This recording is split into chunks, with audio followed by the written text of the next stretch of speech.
ان کی نوری نوری نوری نوری بیاں ان کے نوری نوری نوری دہن ان کا نوری نوری نوری بدن ان کا نوری یہ خاکی بنائے کہ کیا ان کے خاکے محمد ہمارے بڑی شان والے محمد ہمارے بڑی شان والے وہ نبیوں میں رحمت وہ نبیوں میں رحمت لقب پانے والے محمد ہمارے بڑی شان والے محمد ہمارے بڑی شان والے. بسم اللہ الرحمن الرحیم. رب اشرح لی صدری ویسر لی امری واحلل عقدۃ من لسانی یفقہوا قولی. سرکار دو عالم صلی اللہ علیہ وآلہ وسلم کی سیرت مبارکہ کے حوالے سے گفتگو جاری ہے. جنگ بدر کا احوال آپ کی خدمت میں عرض کیا تھا کہ کس طریقے سے مدینہ آ گئے, یہاں پر چیزیں سیٹل ہو گئیں. وہاں مکے میں جو ظاہر مشرکین تھے, جو دشمن تھے, وہ ان کو یہ سب اچھا نہیں لگ رہا تھا. بہرحال بدر کا معرکہ ہوا اور آپ نے پوری تفصیل سے سنا کہ کس انداز سے ان کو شکست ہوئی. تو ظاہر حوصلے مزید پست ہو گئے, حوصلے مزید گر گئے, غصہ مزید بڑھ گیا. تو اب کیا ہوا کہ جو اہم ترین سردار تھے ان سمیت 70 مشرکین قتل ہوئے تھے وہاں پہ, اور اتنے ہی تقریباً قیدی بنا لیے گئے تھے. تو اب مکے میں کیا عالم ہے؟ پورے عرب میں مشرکین مکہ کی تحقیر ہوئی ہے, تذلیل ہوئی ہے. اور مسلمانوں کے ساتھ کیا عالم ہوا ہے؟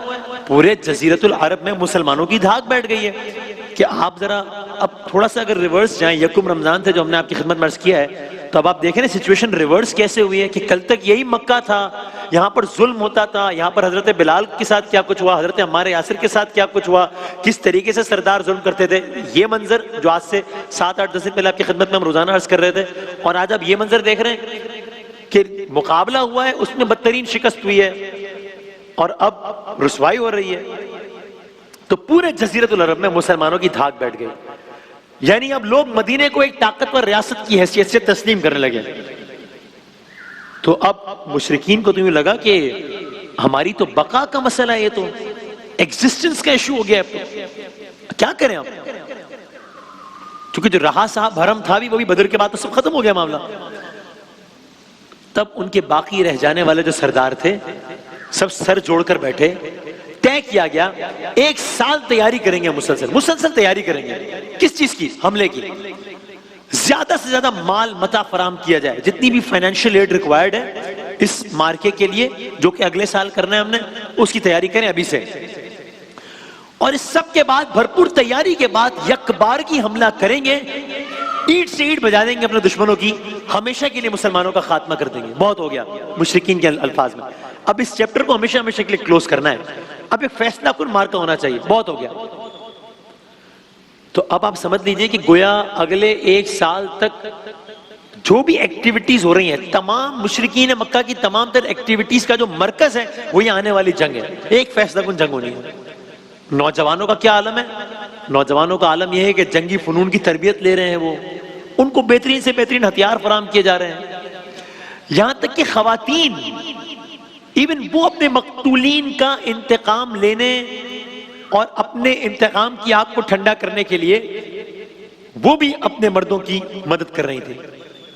شعراء آپ جانتے ہیں, آپ کی خدمت میں عرض کیا تھا, وہاں بڑا دستور تھا اشعار لکھنے کا, اور سب شعراء حسب دستور میدان میں اتر آئے اور مشرکین مکہ اور ان کے باپ دادا کے جنگی کارناموں پر نظمیں لکھتے رہے. یعنی سال بھر مکے میں ہر بڑے چھوٹے, مرد عورت, غلام سردار, ہر ایک کے سر میں جو ایک ہی بات سوار تھی, لیکن اپنے الفاظ میں وہ تو ایک ہی جو نعرہ تھا وہ کیا تھا؟ انتقام, انتقام. مکے کا یہ معاملہ, مکے کا یہ عالم ہے. مدینے میں کیا ہو رہا ہے؟ سرکار دو عالم صلی اللہ علیہ وآلہ وسلم لوگوں کی تربیت میں, تزکیے میں مصروف ہیں. یہ 2 سینیریو آپ نے سن لیے, مکے کا سینیریو, مدینے کا سینیریو. ایک تیسرا سینیریو بھی ہے. یہ سب پوسٹ بدر ایونٹس ہم ڈسکس کر رہے ہیں ابھی. اور یہ سب لیڈ کر رہا ہے ایک اور بڑے مارکے کی طرف.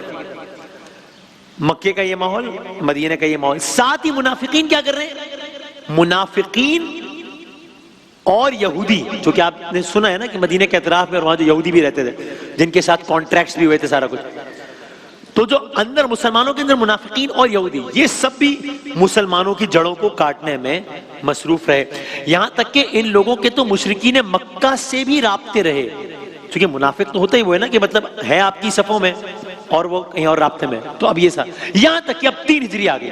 3 ہجری مشرکین مکہ، چونکہ ظاہر ہے دامن گنجائش کم ہے تو تیزی سے آگے بڑھتے ہیں. مشرکین مکہ 3000 کے لشکر کے ساتھ مدینے کی طرف روانہ ہو رہے ہیں. کل آپ نے بدر کی روانگی سنی تھی، آج یہ روانگی سنی ہے. مشرکین مکہ 3000 کے لشکر کے ساتھ مدینے کی طرف جا رہے ہیں. لشکر چاہے وہ تعداد کا معاملہ ہو، ہتھیاروں کا معاملہ ہو، فنون سپاہ گری کا، بظاہر ہر معاملے میں یہ لشکر بڑی تیاری کے ساتھ آیا ہے.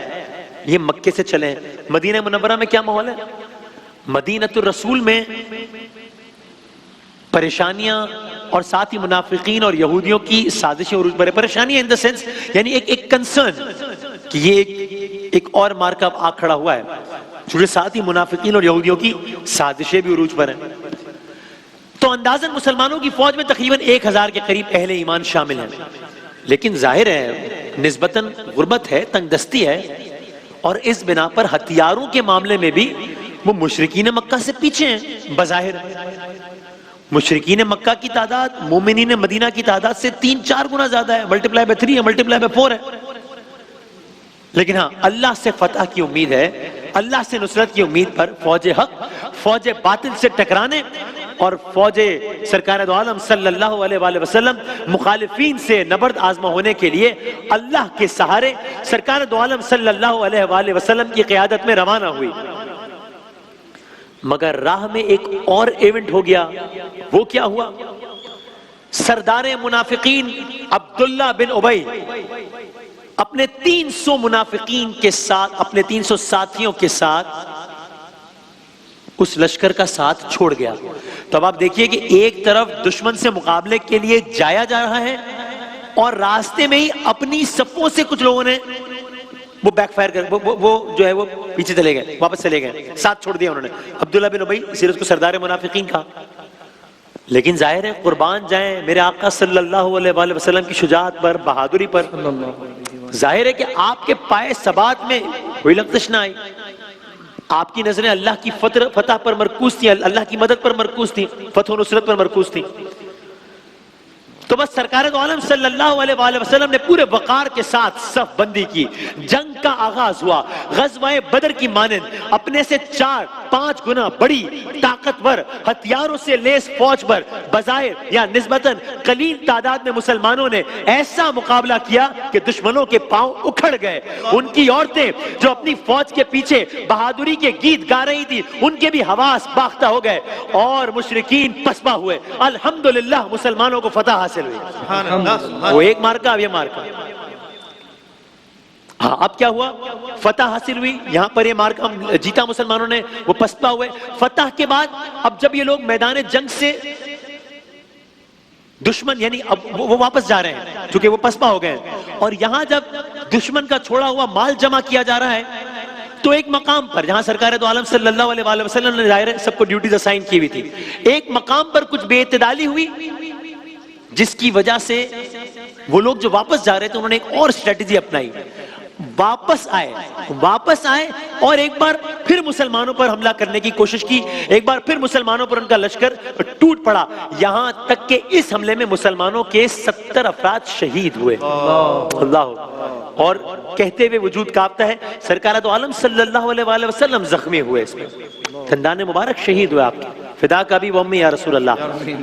لیکن ظاہر ہے اس حالت میں بھی سرکار دو عالم صلی اللہ علیہ وآلہ وسلم ثابت قدم رہے، بلکہ ایسا مقابلہ ہوا کہ پھر مشرکین مکہ ایسے واپس گئے، ایسے فرار ہوئے کہ انہوں نے مکے میں جا کر ہی پناہ لی پھر واپس. اور یہ وہ جنگ تھی، یہ احد کا وہ مارکا تھا کہ جس میں سید الشہداء کیا کہنے ہیں.